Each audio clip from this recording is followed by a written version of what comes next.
গেলে চলবে না, এত তাড়াতাড়ি ক্ষমা করে বুকে নেওয়া যাবে না। কি বলেন?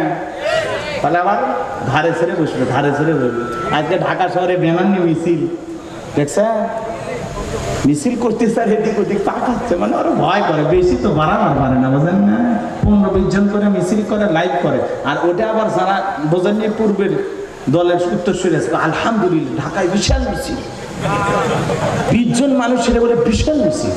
তাহলে এটা কি, এটা কি রাগ করতেছেন আপনারা? এগুলো নিয়ে হতাশ হবেন না, ভয়ের কোনো কারণ নাই। এত সহজ না, এত সহজ না। সময় অনেক ষড়যন্ত্র তো হচ্ছে, কোনোটা বাস্তবায়ন হচ্ছে। দেশের মানুষ সজাগ আছে, সজাগ। আপনারা যদি জায়গায় থাকেন, কেউ আমাদেরকে আর ধোকা দিয়ে বোকা বানাতে পারবে না, ইনশাআল্লাহ।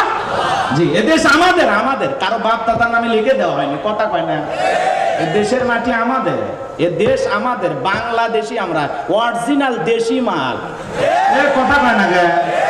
ভাগে কই যাব? লন্ডনে, বেগমপাড়া, কোথাও বাড়ি নাই, দেশে খাই দেশি মুরগি, দেশি ইনকাম, দেশেই থাকি, কথা কও। আমরা কি দেশি মাল, বাংলাদেশি মাল, এই কথা কর না গে? আর যারা বিদেশে, ওরা খালি বিদেশ থাকে, ভাগে যায়, পালিয়ে যায়, কথা কর। দেশি, দেশি হলে দেশি কি কি? দেশের চাল ভালো না, দেশি মাছ ভালো না, দেশি খাবার ভালো না, দেশি মুরগি ভালো না। দেশের জিনিসের একটা কদরই আলাদা, কথা বলেন।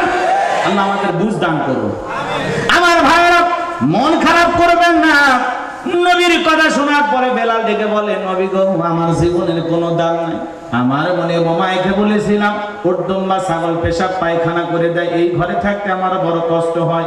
ওমায় ডেকে বলে, বেলাল, উর্দুম্বা ছাগলের দাম আমার কাছে আছে, কিন্তু তোর মতো কালো হাসি বেলালের দাম আমার কাছে নাই। নবী গো, আমার জীবনের কোনো দাম নাই, আপনি শুধু আমাকে দোয়া করে দেন, মৃত্যু পর্যন্ত যেন কালেমার পথে টিকে থাকতে পারি।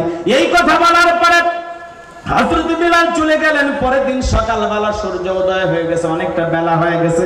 হযরত বেলাল আর দরজা খোলে না। অন্য চাকর যারা আছে নালিশ নিয়ে চলে গেছে ওমায়ের কাছে, যা বলে, নেতা এখন পর্যন্ত বেলাল দরজা খোলে নাই, তাই নাকি? বলে, হ্যাঁ চলো যাই। দরজায় ডাক দেয়, বেলাল দরজা খোল। হযরত বেলাল দরজা খোলে না, জোরে করে ধাক্কা মারছে, দরজা খুলে গেছে। এইবার ওমায়া তাকায় দেখে, যেই রাত্রিতে হযরত বেলাল কালেমা পড়ে মুসলমান হয়েছে, ওই রাত্রিতে একটা উর্দুম্বা ছাগলের কাছে কোনো পেশাব পায়খানা নাই। চিৎকার মেরে বলুন মারহাবা।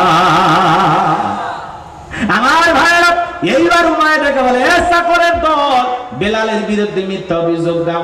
তোমরা যখন ঘুমাচ্ছিলে বেলাল তখন ময়লা আবর্জনা পরিষ্কার করেছে, তাকায় দেখো না একটা উর্দুম্বা ছাগলের কাছে কোনো পেশাব পায়খানা না, যাও নিজের কাজ করো।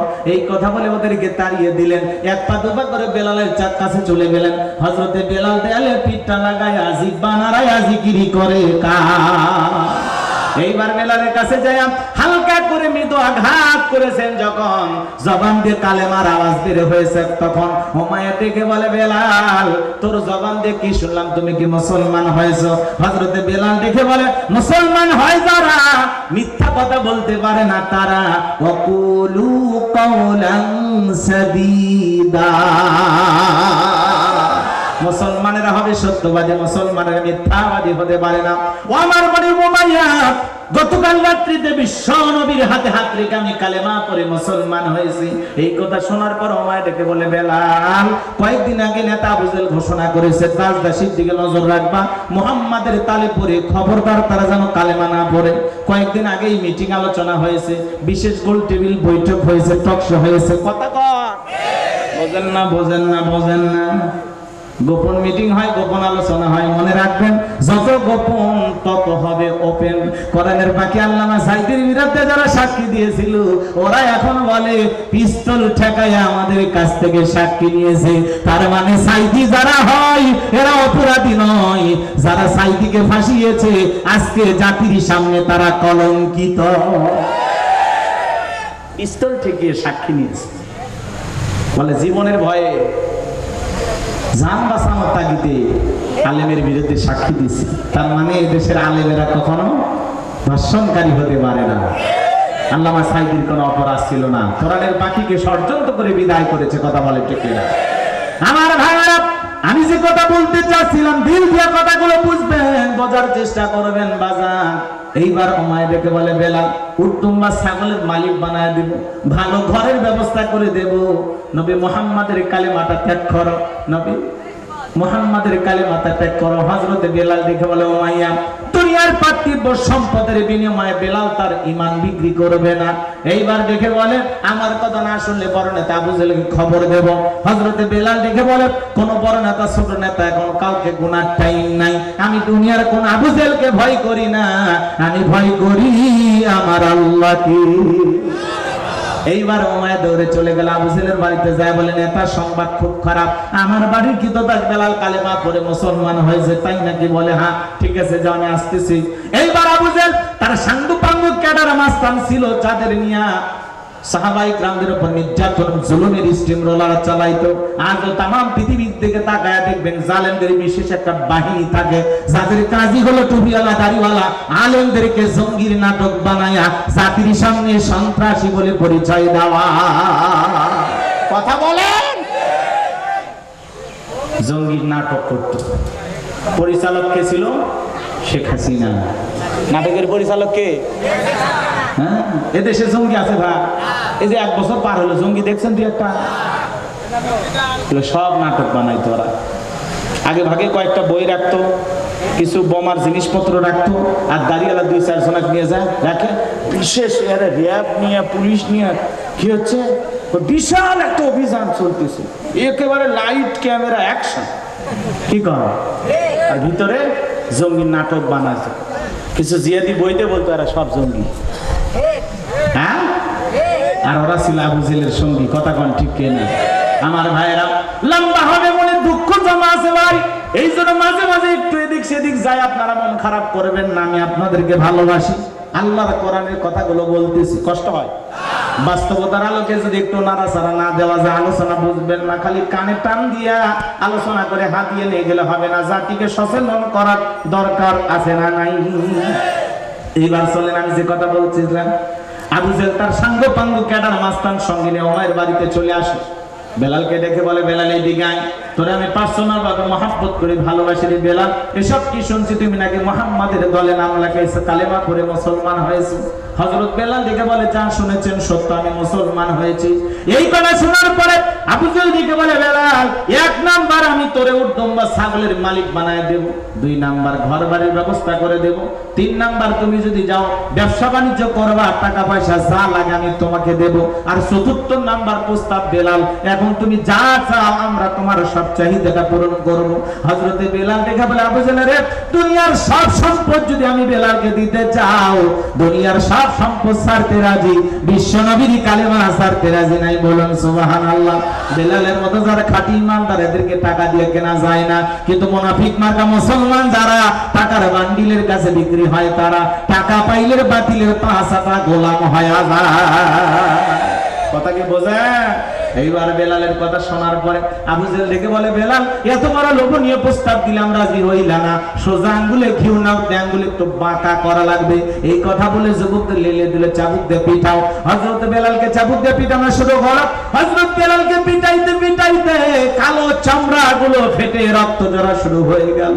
ওরা যত জোরে চাবুক মারে বেলাল তত জোরে আল্লাহর নামের জিকির করে। আবু জেহেল দেখে বলে বেলাল পিটাইতে পিটাইতে কালো চামড়া গুলো ফেটে রক্ত ঝরতেছে, তারপরে কি নবী মুহাম্মাদের কালেমা ছাড়বেন না? হযরত বেলাল দেখে বলে আবু জেহেল রে, এ আবু জেহেল মারতে মারতে যদি আমাকে মেরেও ফেলে দাও জীবনটা দিতে রাজি, কিন্তু বিশ্ব নবীর কালেমা ছাড়তে রাজি নাই। আরেকটু জোরে বলেন আল্লাহু আকবার। এইবার আবু জেহেল ডেকে বলে যুবকের দল বেলালের পায়ের রশি লাগাও। হযরত বেলালের পায়ের রশি লাগায় উঠের পায়ের সঙ্গে বাঁধা হলো। আরবের উত্তপ্ত গরম বালিতে শেষরাইয়া শেষরে ঘোরা হলো। আরবের বালিগুলো এত গরম, চাল দিলে মুড়ি হয়ে যাবে, এত উত্তপ্ত গরম বালি। হযরত বেলালকে শেষরাইয়া শেষরে ঘোরা হলো। বাবলা গাছের কাঁটাগুলো জিহ্বার ভিতরে পেরেকের মতো মারা গেল। বিকেল বেলা নিয়ে এসে বলে বেলাল চাবুক দিয়ে পিটাইলাম, পায়ের রশি লাগাই আমি ঘুরলাম রে বেলাল, এত নির্যাতন জুলুম করা হলো রে বেলাল, তবু কি নবী মুহাম্মাদের কালিমা ছাড়বি না? হযরতে বেলাল ডেকে বলে, আবু জাহলেরা মারতে মারতে যদি মেরেও ফেলে দাও, বেলালের নিঃশ্বাস থাকবে যতদিন, বেলাল ইসলামের পথে টিকে থাকবে ততদিন। বলুন আল্লাহু আকবার। এইবার আবু জাহল কি করলো? যুবকদের লেলিয়ে দিল, যাও বিশাল বড় একটা পাথর নিয়ে এসে বেলালের বুকের উপরে চাপায়া দাও। বিশাল বড় একটা পাথর নিয়ে আসা হযরতে বেলালের বুকের উপরে চাপায়া দেওয়া হলো। আবু জাহল মনে করলো পাথরের চাপার আঘাতে বেলাল মারা যাবে, এই কথা ভেবে কাফেররা চলে গেল। হযরতে বেলালের বুকের উপরে পাথর, রক্তাক্ত জিহ্বা, এরপরে জিহ্বা নাড়ায়া বেলাল জিকির করে কা। আপনাকে আমাকে জিকিরি করার জন্য কেউ মারে না, পেটে না, ধমক দেয় না, তবু আমরা কপাল পর আল্লাহর জিকিরি করি না। কথা বলেন। সব সময় আল্লাহকে স্মরণ করা লাগবে। আযকুরুনি আযকুরুকুম আশকুরুনি ওয়ালা তাকফুরুন। বান্দা আমারে স্মরণ করো, আমি আল্লাহ তোমাদেরকে স্মরণ করব। কৃতজ্ঞতা প্রকাশ করো, অকৃতজ্ঞ হয়েও না। হাদিস শরীফের ভিতরে আছে, যার জিহ্বাটা আল্লাহর জিকিরে ভিজা থাকে, আল্লাহর জিকিরে তরুতাজা থাকে, ওই জিহ্বাওয়ালা মানুষ কোনোদিন জাহান্নামের আগুনে জ্বলবে না। চিৎকার মেরে বলুন সুবহানাল্লাহ। তাহলে মাঠে কাজ করতেছেন, জিকির হবে কার? দোকানদারি করতেছেন, জিকির হবে কার? রাস্তাঘাটে চলতেছেন, জিকির হবে কার? জিকির করার জন্য আলাদা সময় লাগে না, সব সময় জিকির করা যায়। সুবহানাল্লাহ কর। সব সময় জিকির করবেন, সুবহানাল্লাহ, আলহামদুলিল্লাহ, আল্লাহু আকবার, লা ইলাহা ইল্লাল্লাহ, সুবহানাল্লাহি বিহামদিহি, সুবহানাল্লাহিল আযীম। তাহলে সব সময় জিকির করব কার? পারবেন? দোকানদারি করতে করতে জিকির, রিকশা ভ্যান চালাতে চালাতে জিকির, মাঠে কাজ করতে করতে জিকির, সব সময় আল্লাহর জিকিরে জিহ্বাটা ভিজায়া রাখবেন। পারবো তো ইনশাআল্লাহ? নাকি জিকির করার জন্য কোনো সমস্যা? কোনো সমস্যা নাই, সব সময় আল্লাহর জিকির করবেন। আল্লাহ আমাদের জিকিরকারী বান্দা হিসেবে কবুল করুন। এই জিকিরের মজা এখন বুঝবেন না, কবরে গেলে বুঝবেন। একবার সুবহানাল্লাহ পড়ার কত দাম, এখন বুঝবেন না। এত ওয়াজ শুনে কোনো লাভ নাই যদি নিজেকে পরিবর্তন না করেন। মনে অনেক কথা জমা আছে, কষ্ট হয়। আমার ভাইয়েরা, হযরতে বেলাল রক্তাক্ত জিহ্বা নিয়ে চোখের পানি ছেড়ে দিয়া আল্লাহর নামের জিকির করতেছেন, আর দেখে বলেন, আল্লাহ তুমি তো সেই আল্লাহ, ইব্রাহিমের জন্য যদি নমরুদের আগুনকে ফুলের বাগান বানায় দিতে পারো, আল্লাহ তুমি কি পারো না আমি বেলালের বুকের পাথরটাকে তুলার মতো নরম বানায় দিতে? তোমার মতো মালিকের জিকির করতে বড় কষ্ট হয়, আল্লাহ তুমি কি পারো না বেলালের বুকের পাথরটাকে তুলার মতো নরম বানায় দিতে? হযরতে বেলাল দোয়া করতে দেরি, আসমানের মালিক আল্লাহ দোয়া কবুল করতে দেরি করে নাই। বেলালের বুকের পাথরটাকে আমার আল্লাহ তুলার মতো নরম বানিয়ে দিয়েছেন। বলুন সুবহানাল্লাহ। বেলালের নিঃশ্বাসের সাথে পাথর ওঠে আর নামে। সুবহানাল্লাহ। এইভাবে সাহাবায়ে কিরামদের উপরে জালেমেরা নির্যাতন জুলুম করত।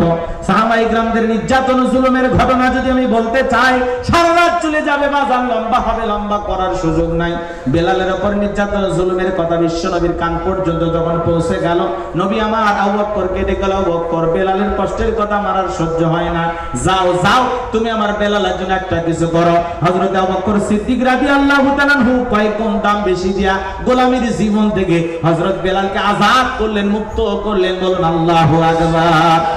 এই যখন ইসলামের অবস্থা, একদিকে সন্তান হারানোর ব্যথা, অন্যদিকে সাহাবায়ে কিরামদের উপর নির্যাতন জুলুম, এই জন্য নবীজির মনটা ভীষণ খারাপ। নবীর যখন মন খারাপ, নবীকে সান্ত্বনা দেওয়ার দায়িত্ব কার?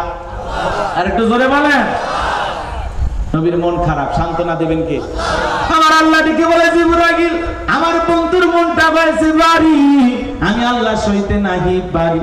আমার বন্ধুর মা নাই, বাবা নাই, যা যা জিবরাইল যা, লাহু মাহফুজ থেকে সূরা কাউসার নিয়ে যা, আমার বন্ধুর উপরে নাজিল কর। বলুন আল্লাহু আকবার।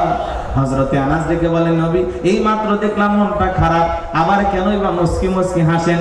আমার নবী তখন ডেকে বলে, আনাস আমার মনটা কেন খারাপ তোমরা জানো, কিন্তু আমার মুস্কি হাসি দেওয়ার কারণ এই মাত্র আসমান থেকে জিবরাইল এসে আমার উপরে সূরা কাউসার নাজিল করলো। বলুন সুবহানাল্লাহ। বিশ্ব নবী তখন সূরা কাউসার সাহাবায়ে কিরামদের সামনে তেলাওয়াত করে শুনিয়ে দিলেন। জবান ছেড়ে সবাই একটু মহব্বতে পড়ুন আমার সঙ্গে, বিসমিল্লাহির রহমানির রহিম, ইন্না